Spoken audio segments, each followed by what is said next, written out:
오늘은 11월 13일 화요일 아침입니다. 11월 13일 작음은 에스겔 8장 1절에서 18절 마지막 18절까지 교도합니다. 구약 성경 1159쪽 1159쪽입니다. 교도하겠습니다. 여섯째 해 여섯째 달 초닷새에 나는 집에 앉았고 유다의 장로들은 내 앞에 앉아 있는데 주 여호와의 권능이 거기에서 내게 내리기로 내가 보니 불같은 영상이 있더라. 그 허리 아래의 모양은 불같고 허리 위에는 광채가 나서 단쇠 같은데 그가 손 같은 것을 펴서 내 머리털 한 모숨을 잡으며 주의 영이 나를 들어 천지 사이로 올리시고 하나님의 환상 가운데에 나를 이끌어 예루살렘으로 가서 안뜰로 들어가는 북향한 문에 이르시니 거기에는 질투의 우상 곧 질투를 일어나게 하는 우상의 자리가 있는 곳이라. 이스라엘 하나님의 영광이 거기에 있는데 내가 들에서 본 모습과 같더라. 그가 내게 이르시되 인자야 이제 너는 눈을 들어 북쪽을 바라보라 하시기로 내가 눈을 들어 북쪽을 바라보니 제단뭇 어기 북쪽에 그 질투의 우상이 있더라. 그가 또 내게 이르시되 인자야 이스라엘 족속이 행하는 것을 보느냐 그들이 여기에서 크게 가증한 일을 행하여 나로 내 성소를 멀리 떠나게 하느니라. 너는 다시 다른 큰 가증한 일을 보리라 하시더라.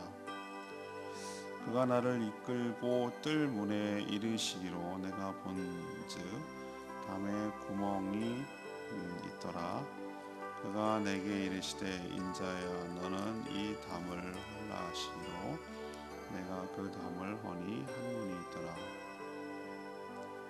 또 내게 이르시되 들어가서 그들이 거기에서 행하는 가증하고 악한 일을 보라 하시기로 내가 들어가 보니 각양곤충과 가증한 짐승과 이스라엘 족속의 모든 우상을 그 사방벽에 그렸고 이스라엘 족속의 장로 중 70명이 그 앞에 섰으며 사반의 아들 야하사냐도 그 가운데 섰고 각기 손에 향로를 들었는데 향연이 구름같이 오르더라.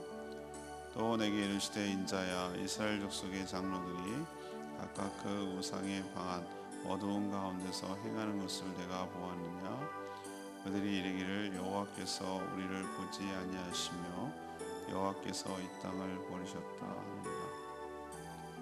또 내게 이르시되 너는 다시 그들이 행하는 바 다른 큰 가증한 일을 보리라 하시더라. 그가 또 나를 데리고 여호와의 전으로 들어가는 북문에 이르시기로 오니 거기 여인들이 앉아 담무스를 위하여 애곡하더라. 그가 또 내게 이르시되 인자야 네가 그것을 보았느냐 너는 또 이보다 더 가증한 일을 보리라 하시더라. 그가 또 나를 데리고 여호와의 성전 안뜰로 들어가시니라. 보라 여호와의 성전 문 곧 현관과 제단 사이에서 약 25명의 여호와의 성전을 등지고 낯을 동쪽으로 향하여 동쪽 태양에게 예배하더라. 또 내게 이르시되 인자야 내가 보았느냐 유다 족속이 여기에서 행한 가증한 일을 적다 하겠느냐 그들이 그 땅을 폭행으로 채우고 또다시 내 노여움을 일으키며 심지어 나뭇가지를 그 코에 두었느니라. 그러므로 나도 분노로 갚아 불쌍히 여기지 아니하며 긍휼을 베풀지도 아니하리니 그들이 큰 소리로 내 귀에 부르짖을지라도 내가 듣지 아니하리라. 아멘.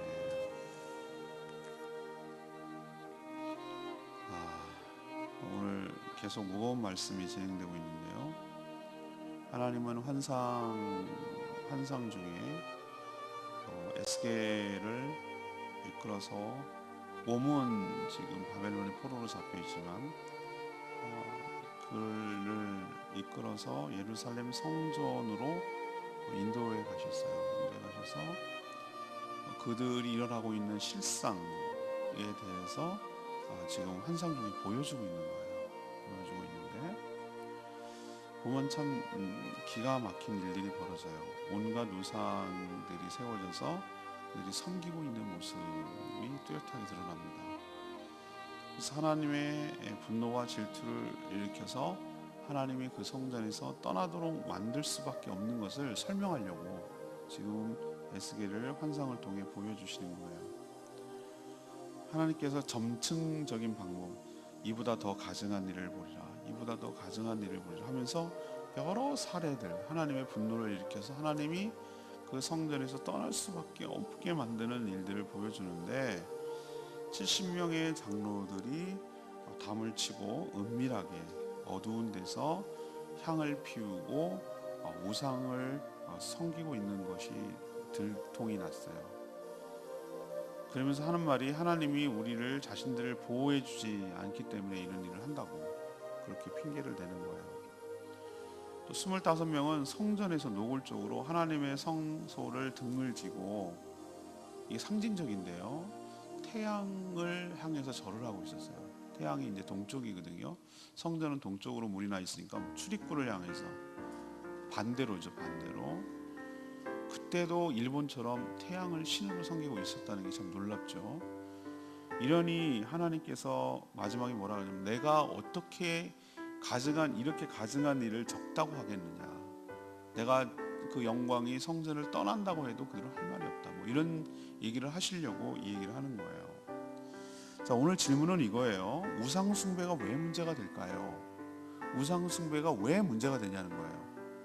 이들은 이렇게 했지만 우리는 우리 똑같거든요. 하나님께서 뭐 우상의 형태는 다르지만 우리도 하나님 앞에 이렇게 살아갈 때 어떤 결과가 초래돼, 왜 문제가 되고 왜 우상 숭배를 그토록 싫어하시고 하지 말아야 되는가, 이거를 좀 교훈을 삼았으면 좋겠는데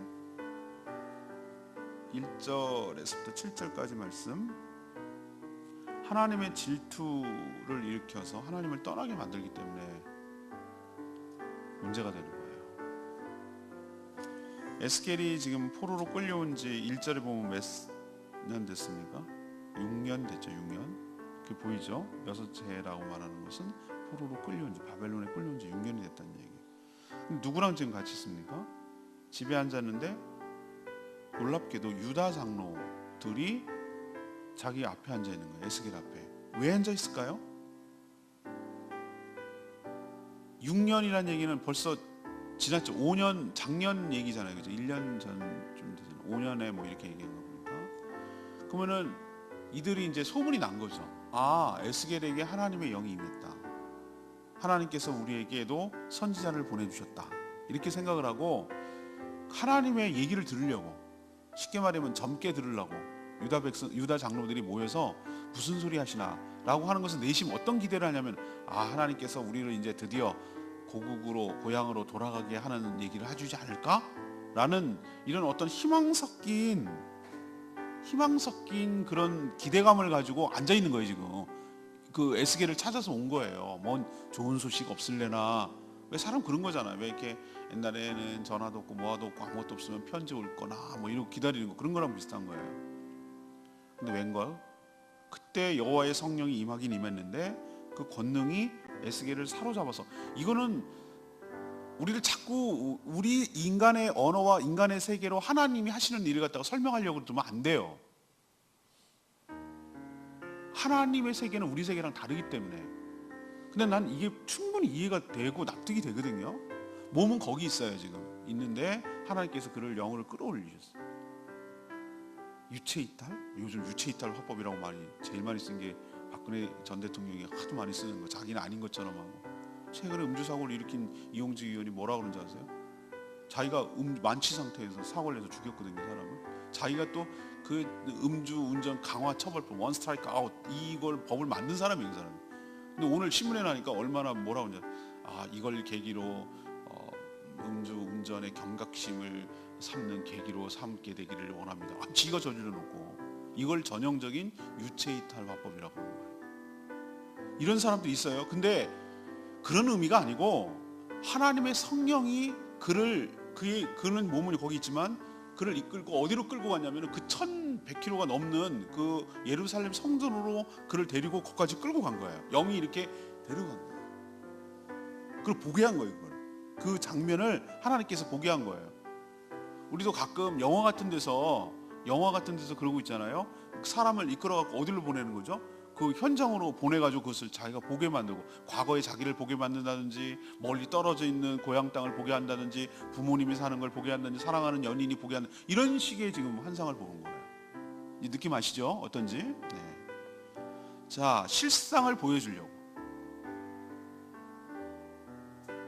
어쩌면 유대 장로들이 지금 에스겔을 둘러싸고 좋은 소식 없을까라고 기대하는 것에 대한 하나님의 대답일 수 있어요. 내가 어떨 것이다, 어떻게 하겠다, 그리고 내가 어떤 마음이다라는 하나님의 마음을 에스겔의 환상을 통해서 보여주는 거잖아요. 이 얘기를 쭉 한다는 얘기는 그게 대답이라는 거잖아요. 자, 에스겔이 어디로 가냐면은 성전 안뜰로 들어가는 북쪽문에 이르렀어요.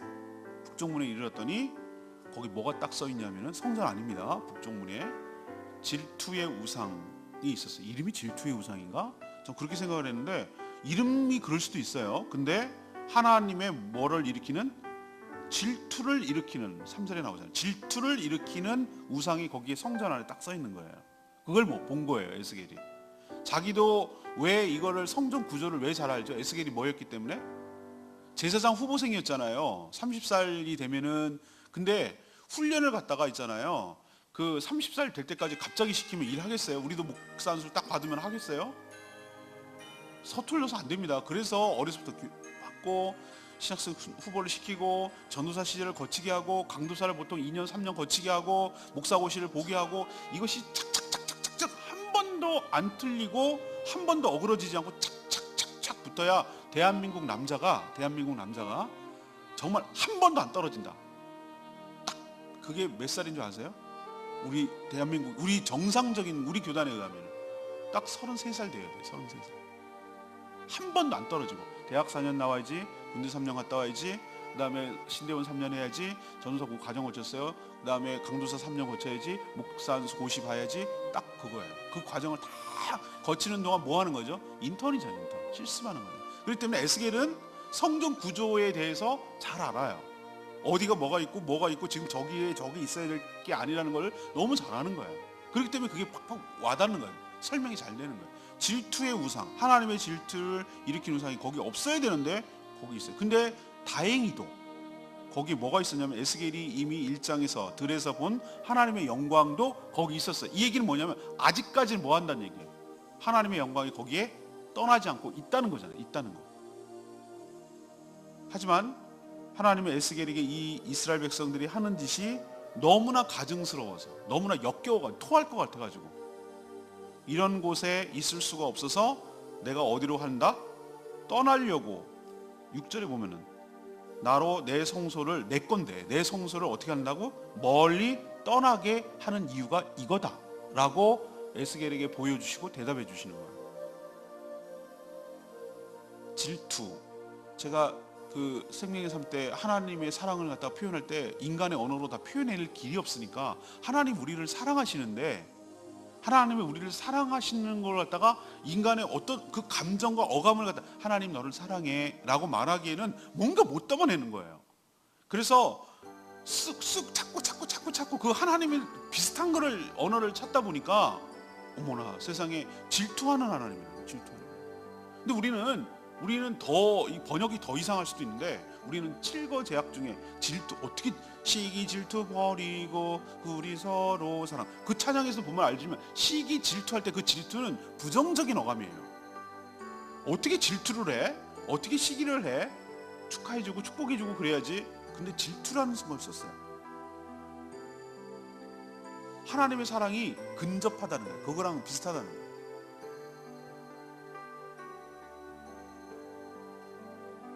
달리 표현할 길이 없어서 그래요. 언약은 결혼관계가 비슷하다고 그랬어요. 결혼관계. 우상은 영적 간음이라고 제가 말씀드렸어요.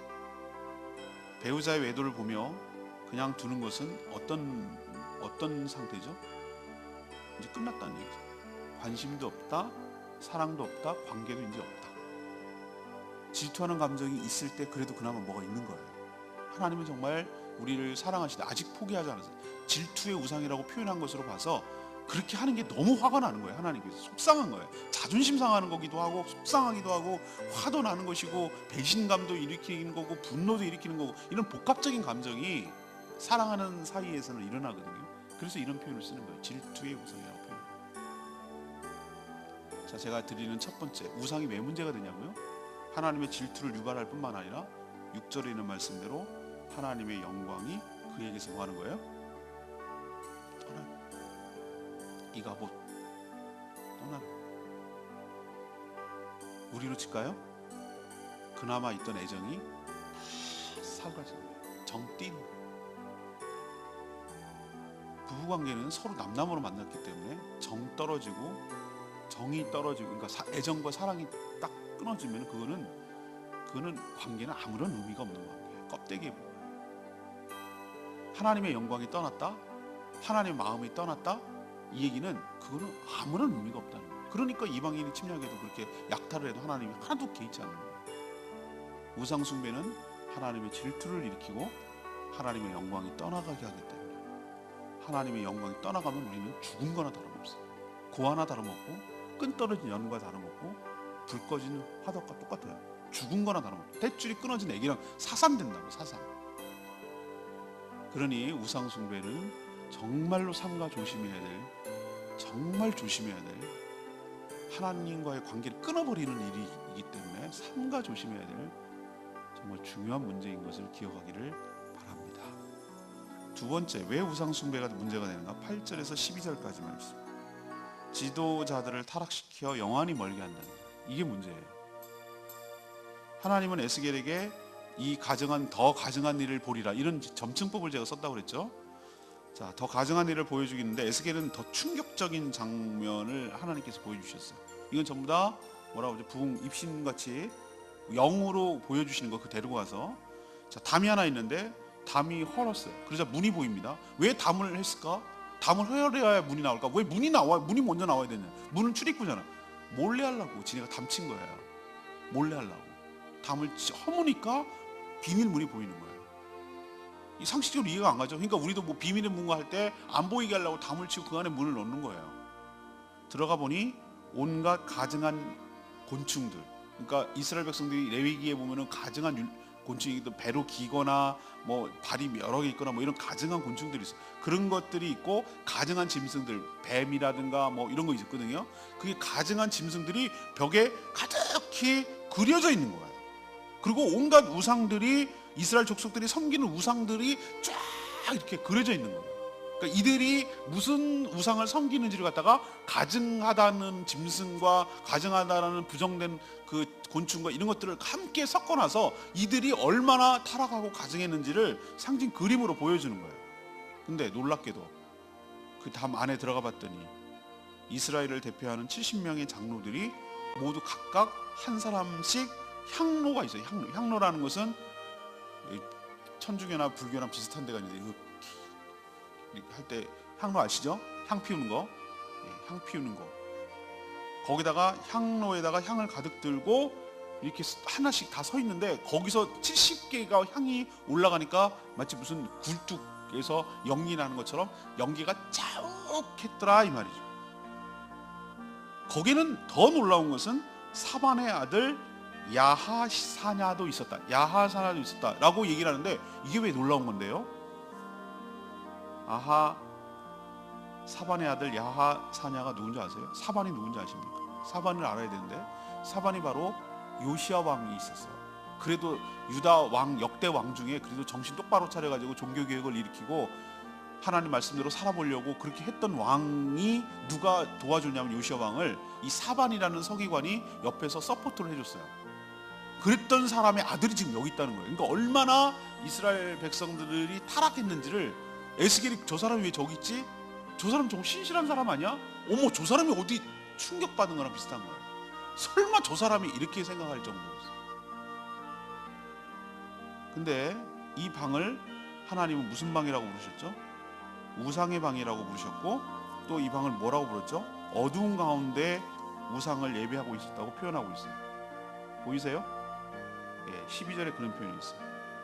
우상의 방한 어두운 가운데서 행하는 걸 네가 봤느냐?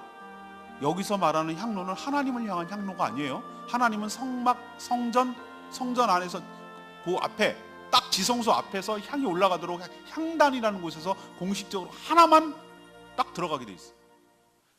이스라엘 장로들이 70개가 각각 있다는 건 이거는 뭘 흉내내고 있는 거고 뭘 하고 있는 거냐면 우상을 숭배하기 위한 이교도의 풍습을 지금 따라하고 있는 거예요. 왜 떳떳하면은 담을 치고 문을 갖다 몰래 합니까? 왜 어두운 곳에 합니까? 뭔가 구리니까, 뭔가 캥기니까. 그러니까 이런 짓을 한다는 거죠. 이스라엘 족속들이 이렇게 위에서부터 아래까지 우상 숭배에 푹 빠지지 않는 자가 한 명도 없다라는 것을 이것을 들통 다 이렇게 폭로하는 거예요. 하나님께서 다 보여주는 거예요. 그러니까 몰래 숨어서 이렇게 자기도 캥기고 하는 거죠. 그러면서 기가 차는 말을 하는데 12절에 이런 말을 합니다. 12절 끝에 보면은 그들이 이르기를, 이제 그렇게 향로를 피우면서 우상 숭배를 하는 장로들이 하는 말이에요. 여호와께서 우리를 보지 아니하시며 여호와께서 이 땅을 뭐 했다고? 버리셨다라고 하는 거예요. 이거는 불평하는 것일 수도 있고, 그죠? 불평하는 것일 수도 있고, 또 하나 자기가 이렇게 하는 것에 대해서 합리화하는 말일 수도 있고, 핑계대는 말일 수도 있고. 우리도 이렇게 말하는 경우가 있을 수 있어요. 영안이 멀면, 제가 이제 두 번째가 왜 우상이 문제가 됩니까? 라고 말하는 건데, 우리의 눈을 멀게 만들어요. 그리고 이런 식으로 대답하게 만들어요. 누가 촉발을 시켰죠? 누가 하나님을 떠나게 만들었죠? 하나님이 우리와 함께하지 못하도록 하고 하나님 버리게 만든 이유가 누구죠? 하나님이십니까? 하나님은 언약을 신실하게 지켰어요. 본인들이 지금 자기 손으로 들고 향로를 들고 이방신에게 향을 갖다가 막 착 해가지고 연기가 막 꾸역꾸역 날 정도로 그거 담치고 몰래 그런 짓을 하면서 한다는 말이, 하나님 우리 버렸다, 우리 돌보지 않는다, 그렇기 때문에 우리 이거 한다? 라고 말하는 게 얼마나 어이가 없고 기가 막힌 일이냐. 하나님 입장에서는 지금 누구 때문인데, 니네가 이렇게 하기 때문에 떠나는 거야 라고 하지 않고 우리는 모든 핑계를 다 누구에게 대고 있어요? 하나님께 대고. 하나님 우리 축복 안 해줘서 일 안 풀려가지고 내가 교회 열심히 다녔더니 빌고 또 빌고 주님 하고 내가 빌었더니 소원이 안 들어졌대. 그 땅은 필요 없대. 그래서 딴 데 간대. 그거랑 뭐가 다르냐면, 그러니까 자기는 처음부터 하나님을 무슨 목적으로 섬기냐면 내 소원을 성취하고 내 뜻을 들어주고 잘 먹고 잘 살려고 난 하나님을 이용하려고 했던 거예요. 그렇게 접근했던 거예요. 이거 저거 다 필요 없어. 나한테 잘 입에 쳐넣어주고 내 손에 뭐 벌이 생기게 해주고, 그러면은 그게 부처건 그게 하나님이건 그게 성모 마리아건 그게 샤머니즘건 아무 상관없어요. 그 사람에게는 그냥 내 입에 잘 넣어주는 거, 이게 이거예요. 스스로 자기가 우상 숭배하는 자예요 라는 것을 폭로하고 드러내는 것밖에 안 돼요.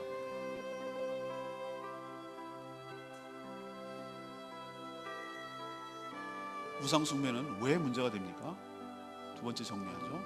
우리의 눈을 멀게, 우리의 영안을 멀게, 이 사태를 정확하게 진단하지 못하게 만들고, 지금 하나님이 어떤 마음의 상태인지를 모르게 만들고, 왜 하나님께서 저렇게 반응하는지를 모르게 만드는 것이기 때문에, 눈이 멀게 만들어서 이딴 소리를 하기 때문에, 그래서 우상 숭배가 문제가 됩니다. 우리도 삼가 조심하는 저와 여러분 되기를 소망합니다. 익게 된다. 세 번째 얘기할까요? 13절에 18절 말씀. 하나님의 분노를 일으켜서 심판을 받는 거예요. 하나님은 에스겔을 성전 북문으로 인도하셨어요. 이제 더 가증한 일을 보겠느냐 그래서 갔어요. 그랬더니 이번에는 여인들이 앉아 있는데 누구를 위해서 애곡하고 있었냐면 담무스를 위해서 애곡하고 있었다, 이 표현이 나와요. 나도 맨 처음에 담무스가 뭐지? 담무스라는 우상을 내가 처음 들어봤는데 라고 해서 막 사전을 찾아보고 했더니, 어머, 기가 막혀. 담무스는 자신들이 침략한 바벨론 사람들 있잖아요. 자기들을 공격해온 바벨론 사람들이 섬기는 초목, 나무와 풀과 농사 이런 거 있잖아요. 초목의 신이에요. 초목의 신. 너무 기가 막히지 않으세요? 나는 좀 어이가 없어도 자기들을 괴롭게 한 그 사람들, 이방인들, 침략한 사람들이 섬기는 신을 지금 애통해하고 섬기고 있다는 거예요. 지하 세계로 들어간 이방신을 위해서 지금 애곡하고 있다는 거예요. 정말 이 지경 됐어요. 결정적으로 16절에 성전 안뜰을 갔어요. 안뜰, 가장 핵심 안뜰을 가보니까 25명이 아마 제사장으로 보이죠. 25명이 성전을 등졌어요. 이게 아주 굉장적인 상징적인데, 표현이 아주 상징적인 표현이에요. 성전을 등졌다. 우리는 사람 관계가 깨졌을 때 등졌다 이런 표현을 쓰잖아요. 등졌어요. 성전을 이렇게 등졌어요. 하나님을 향하지 않았어요. 동쪽 출입구를 향해서, 태양이 떠오르는 쪽이 출입구고 동쪽이거든요. 태양을 향해서 뭐 하고 있어요? 예배하고 있더라. 완전 충격. 성전에서 사제들이 하나님 대신 태양을 섬기고 있어요. 피조물인 태양을 섬기고 있어요. 이방인의 영향을 받아도 심각하게 받는 거예요. 이게 이들의 영적인 현 주소라는 것을 에스겔의 환상을 통해서 보여주셨어요. 그리고 이런 우상 숭배는 필연적으로 뭘 가져오냐면 사회적 타락을 가져와요. 항상 여러분, 왜 우상 숭배가 문제가 되냐면 미신들, 사이비들, 그다음에 여러 이단들 보세요. 항상 사회적 문제를 일으켜요. 가정을 깨게 하거나 뭐 반인륜적이고 반사회적이고 뭔가 그 보편적 가치를 갖다가 훼손한다고요. 사람의 생명을 함부로 한다든가, 재산을 함부로 한다든가, 인격을 말살한다든가, 항상 그런 쪽으로 나가요. 17절에 보면은 그 땅에 뭐를 일으키며 그들이 그 땅을, 이게 어떻게 가증한 일을 적게 하겠느냐라고 하나님 화를 내면서 그들이 그 땅을 뭐로 채우고? 폭행으로 채우고 또 다시 내 노여움을 일으키고 심지어 나뭇가지를 그 코에 뒀다. 이 나뭇가지를 그 코에 뒀다라는 게 이게 무슨 말이지? 나뭇가지를 왜 코에다 이렇게 둘까라고 했더니 이건 역시 뭐냐면은 이방 종교, 그러니까 샤머니즘처럼, 우리나라처럼 우리로 치면은 이방 신을 섬기는 행위 중에 하나예요. 나뭇가지를 여기다 둔다. 그러니까 이게 얼마나 생활화되고 습관화됐는지를 알 수가 있어요. 우리도 샤머니즘이 생활화되고 습관화되면은, 나 우리 집에 가끔 내려올 때 보면 제사 드리고 나서 제사밥 던져가지고 내 짜증나 죽게 더러워서 현관에, 그게 얼마나 생활화됐다는 걸 알 수 있잖아요. 우리가 몸을 생활화됐다는 게, 술 따르고 막 이렇게 붓는 거, 그거 그렇게 하는 거 하고, 맨날 뭐 제사 드리고 나서 밖에 내놓는 거 하고, 짜장면 내놓듯이 말이죠. 그게 딱 그런 거랑 난 비슷한 어감으로 다가왔어요. 이 나뭇가지 이렇게 하는 게 뭔지는 모르지만 하나님이 이 얘기를 언급하는 걸로 봐서 이건 이방 풍습에 물들어졌다는 뜻이에요. 폭행이 일어난다는 게 뭡니까? 사회적 문제가 일어난다는 거죠. 항상 우상 숭배는 사회적 무리를 일으켜요. 하나님은 이런 모습을 보면서 에스겔에게 뭘 보여주면서 뭐라고 그랬어요? 이것을 보고 가증한 일이 적다고 하겠느냐라고 물었어요. 네 생각은 어떠냐 이거예요. 이렇게 보여주고 이걸 전달해야 될 유다 장로들에게 하는 말과 똑같은 거예요. 이게 적다고? 이루고도 네가 고국으로 돌아가고 어쩌고저쩌고 회복시켜 달라고 할 말이 나오더냐? 라고 하는 거랑 대답한 거예요. 이제 하나님은 당연히 분노하고 이들을 긍휼히 여기지 않고 어떤 부르짖음도 18절에 듣지 않고 심판을 내리겠다고 선포하셔요. 우리도 이렇게 하는 경우가 상당히 많습니다. 자신의 삶을 돌아보지 않냐고, 자신이 왜 하나님이 이렇게 화를 내시고 왜 이렇게 하나님께서 하는지를 돌아보지 않고 한다는 말이, 하나님 어떻게 나한테 이럴 수가 있어요? 하나님 정말 너무해요. 하나님께서 회복시켜 주신다고 하셨잖아요. 하나님, 이런 말을 하기 전에 에스겔에게 보여준 이 환상을 통해서 내 모습을 다시 지켜보기를 바라고, 돌아보기를 원하고, 하나님이 왜 은혜를 베풀고 왜 그렇게 하지 않느냐라고 말하기 전에 우리가 얼마나 하나님의 분노를 촉발하고 가증한 일을 하고 있는지를 살펴보고 그것부터 정리를 하고 하나님께 해도 말을 해도 해야 되지, 그냥 자기는 엉망으로 살면서 하나님의 분노를 촉발하고 가증한 일을 하면서 하나님의 축복만 바라고 하나님의 은혜만 바라고 하나님의 그건 바라는 것은 하나님을 뭐하는, 우습게 여기는 거야. 하나님을 갖고 놀려는 거야. 당신은 나는 축복만 해, 내가 하고 싶은 데 내버려 두고, 이거랑 뭐가 다르냐. 하나님은 인격적이신 하나님이시고 거룩한 하나님이시고 공의로운 하나님이신 줄로 믿습니다. 우리도 하나님을 하나님답게 대하고 합당한 기도를 해야 될 줄로 믿습니다. 레마의 말씀 12절 말씀, 우상의 방황 가운데에 행하는 것을 네가 봤냐? 그들이 이르기를 여호와께서 우리를 보지 아니하시며 여호와께서 이 땅을 버리셨다 하느니라. 제가 아까도 말했지만 우상숭배, 이 말씀이 저는 굉장히 아프게 다가오는 거예요. 우상숭배의 치명적인 문제는 지금 이 상황과 처지, 자신의 처지를 하나님의 시각에서 보지 못하게 만든 것이라고 제가 말씀을 드렸어요. 이들은 지금 우상숭배 심취해서 우상에게 향로를 피워 제사를 드리면서 하는 말이 하나님이 자신을 돌보지 않았다고, 지금 버렸다고 원망과 불평을 늘어놓고 있거든요. 정말 기가 막히는 말 아닙니까? 자신들이 자초한 일 아닙니까? 자신들이 하나님을 떠나가게 만들지 않았습니까? 정말 두려운 것은 우리도 이런 말을 할까 봐 정말 두려운 거예요. 정말 두려운 거예요. 늘 말씀을 비춰서 우리의 삶을 돌아보는 저와 여러분 되기를 소망합니다. 자, 오늘 이 에스겔도 에레미야 선지자 못지않게 이스라엘 망해가는 과정에서 이 얘기를 한 거기 때문에 전반적인 분위기가 굉장히 무겁고 불편하고 힘든 얘기예요.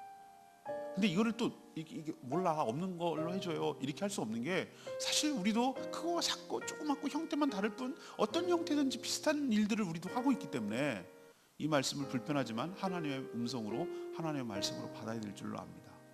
자, 우상숭배가 뭐가 문제가 되는가? 첫 번째, 뭐가 문제가 된다고요? 하나님의 뭘 일으킨다고?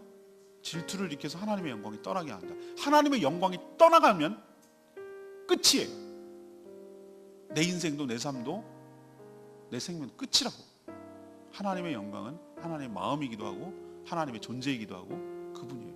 그분이 떠나가면 그건 아무 의미가 없는 껍데기예요, 껍데기. 두 번째는 우상이 왜 문제가 된다고요? 영원히 멀게 한다고. 영원히. 그리고 엉뚱한 소리 한다고. 상황을 보질 못해. 사태 파악이 안 되는 거예요.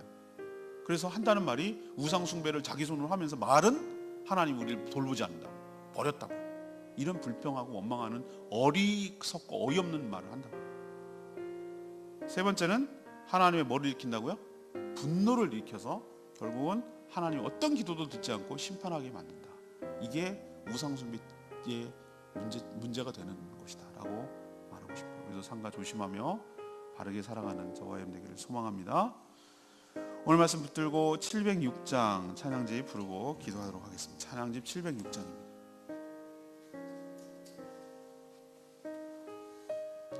몇 장이요? 706장. 보소서 주님, 나의 마음을 선한 게 하나도 없습니다. 보소서, 보소서 주님, 나의 마음을 선한 것 하나 없습니다. 그러나 내 모든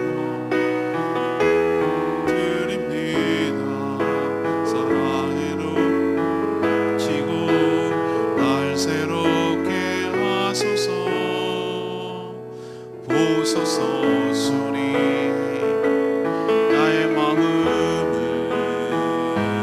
선한 것 하나 없습니다. 그러나 내 모든 것 주께 드립니다. 사랑으로 안으시고 날 새롭게 하소서. 마음 내게 주소서. 내 아버지 주님 마음 내게 주소서. 나를 향하신 주님의 뜻이 이루어지도록 주님 마음 내게 주소서. 내게 사랑을 가르치소서. 당신의 마음으로 용서하게 하소서. 주의 성령 내게 채우사 주의 길 가게 하소서. 주님, 당신 마음 주소서. 주님 마음 내게 주소서. 내 아버지 주님 마음 내게 주소서. 나를 향하신 주님의 뜻이 이루어지도록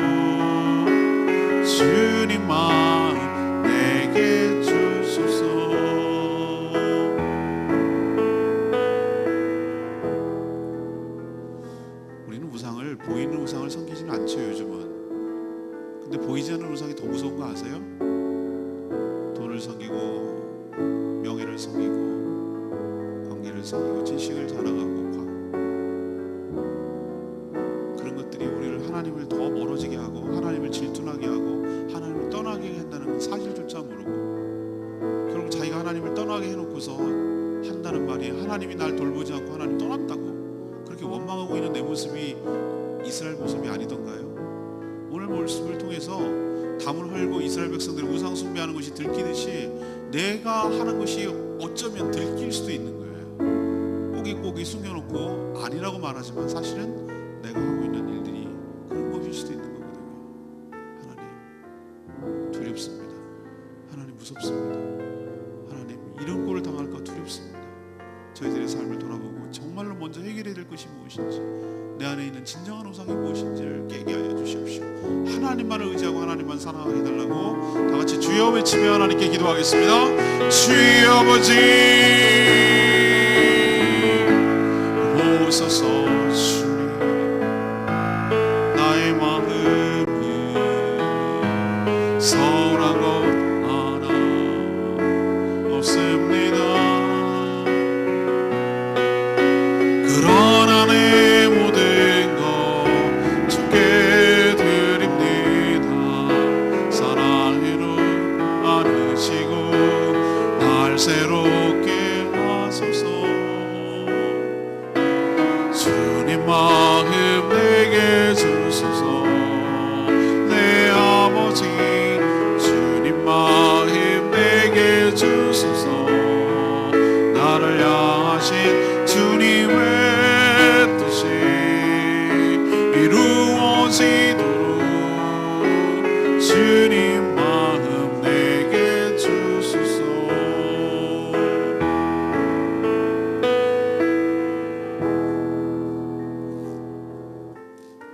하나님 저희도 이스라엘 족속같이 될까 심히 두렵습니다.